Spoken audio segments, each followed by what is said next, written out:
呢個係一個示範點樣直接用 XM 醬汁喺煎肉嗰陣用，佢亦都可以用嚟醃製或者大部分類型嘅直接煮食。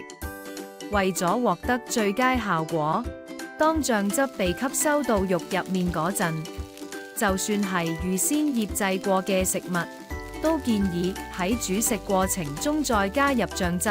如果可以嘅話，喺肉上面刺啲窿，等醬汁直接滲入肉入面，將肉煎半分鐘。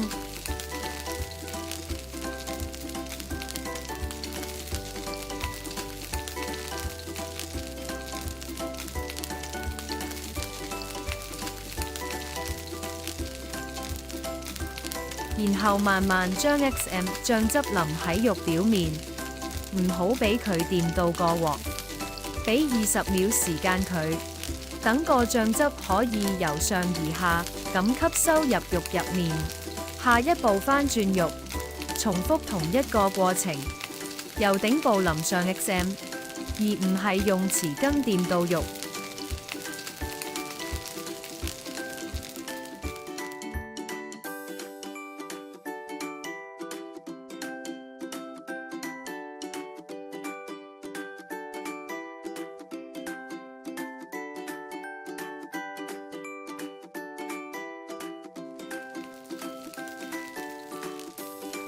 如果醬汁喺肉上面分布唔均勻，就用匙羹喺佢落到肉度之後搽，然後俾佢至少1分鐘時間喺火下吸收到肉入面。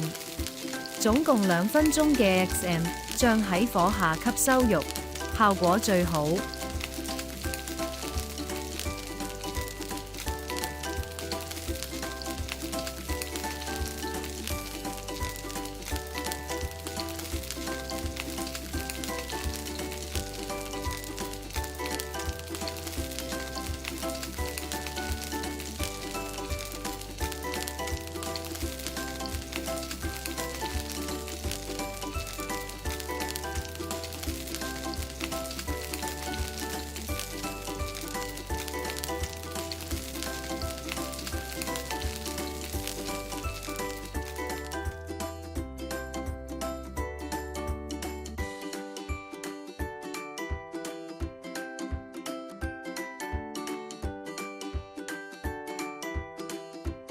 XM 醬可以單獨用，亦可以稀釋或者同其他調味料混合稀釋嚟淡化或改變味道。